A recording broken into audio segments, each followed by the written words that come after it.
और दोस्तों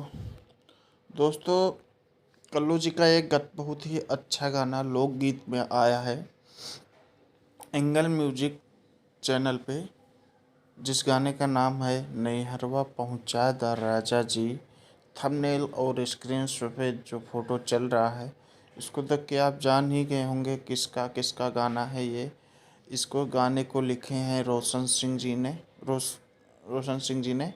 और इसमें किस किस का सहयोग है आप पूरा देख रहे हैं। तो आप लोग दोस्तों देर ना करें, अभी तुरंत जाइए एंगल म्यूजिक चैनल पे और कल्लू जी के इस लोकगीत गाने को, कल्लू जी और रानी जी हैं इसमें, कल्लू जी के इस लोकगीत को ढेर सारा प्यार दुलार जरूर दें।